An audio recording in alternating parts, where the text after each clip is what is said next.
సంవత్సరాల నుంచి మనం ఆయన దొడ్డిలో ఉంటున్నాం, కానీ ఆయన స్వరాన్ని విని ఆయన చెప్పినటువంటి రీతిగా నువ్వు గుర్తించగలుగుతూ వెంబడించగలుగుతుంటున్నావా? అందుకే నా గొర్రెలు నా స్వరము వినడు, వాటికి తెలుసు నేను ఎవరో,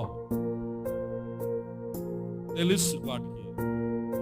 అవకాశయుతమైనటువంటి జీవితంతో నడిపించబడేటువంటిది ఏమాత్రం కూడా కానే కాదు. కాబట్టి దైవ జనాంగం ఆ స్వరాన్ని గుర్తించటం అన్నానంటే ఆయన క్రియాపూర్వకమైనటువంటి క్రియలను జరిగించేటువంటి పరిపూర్ణమైనటువంటి విశ్వాసులుగా మనం మార్పు చెందాలి, గుర్తించగలుగుతూ ఉండాలి. ఇప్పుడు నువ్వు గుర్తించగలుగుతూ ఉండాలి, నేను ఆయన స్వరాన్ని విని నేను వెంబడించానా? ప్రేమించమన్నాడు, వ్యక్తులను ప్రేమించమన్నాడు, ద్వేషించవద్దన్నాడు, క్షమించమన్నాడు, కోపాన్ని పెంచుకోవద్దన్నాడు.